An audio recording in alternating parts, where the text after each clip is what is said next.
They say that if you want to see a man's soul, look at what he builds when no one is watching. For 30 years, I was the lead foreman at Miller Structural.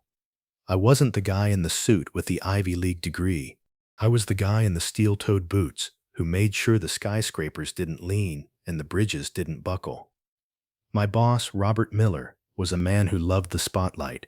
He called me his right hand. He told me I was family. And because I grew up without a father, I was stupid enough to believe him. I spent 5 years in my garage developing a revolutionary modular bracing system. It could cut construction costs by 30% and make buildings earthquake-proof. I showed it to Robert, hoping he'd help me patent it. He told me it was interesting, but unpolished. He said he'd keep it in the files.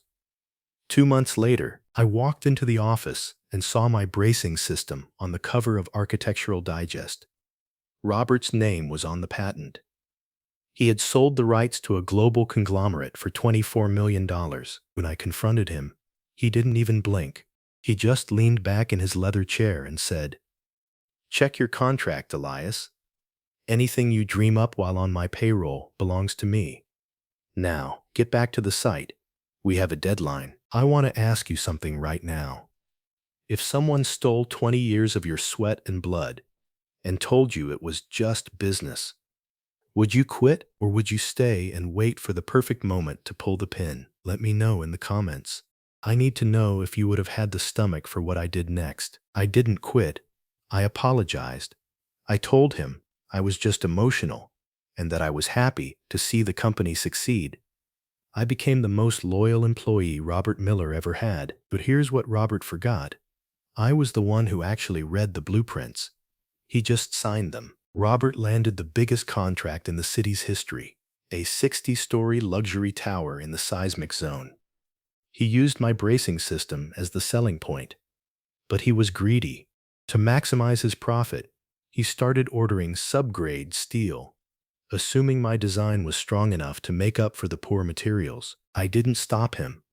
I documented every single shipment, every forged safety certificate, every corner he cut to buy his third vacation home in Aspen. The topping out ceremony was a gala event. The mayor was there. The investors were there. Robert stood on the podium, looking out at the city skyline, taking credit for a miracle of modern engineering. He didn't know that 3 hours earlier, I had sent a digital folder to the Department of Buildings, the insurance underwriters, and the lead journalist at the Chronicle. The folder contained the original blueprints, the records of the subgrade steel, and the audio recording of Robert telling me to hide the stress test results. As Robert was raising his glass for a toast, the sirens started. The city didn't just halt construction. They condemned the building. Because of the subgrade steel and the manipulated safety data, the structure was deemed a public hazard. Robert wasn't just ruined.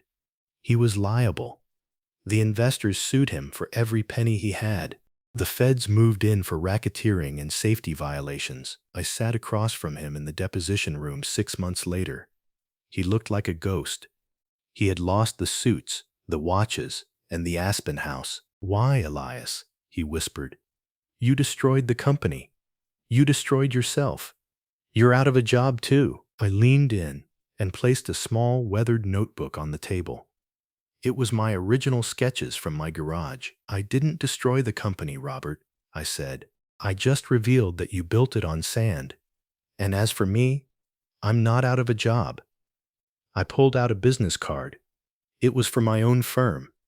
The insurance company needed someone to oversee the demolition and the rebuild. They wanted someone who actually knows how to read the blueprints. "They're paying me $10 million as a consultant to fix your mess." Robert Miller is serving 12 years in a federal facility. He'll be 70 when he gets out. I'm currently standing on the roof of that same building. We tore it down to the foundation and started over. This time, the steel is grade A. This time, the patent is in my name. And this time, when people look at the skyline, they don't see a monument to greed. They see a monument to the man who was just a foreman. If you think Robert got what he deserved, rate this story a 10. If you think I should have just sued him from the start, give me a 1. I'm Elias, and this is why you never steal from the man who knows how the building stays up. Subscribe for the next story. The foundations are deeper than you think.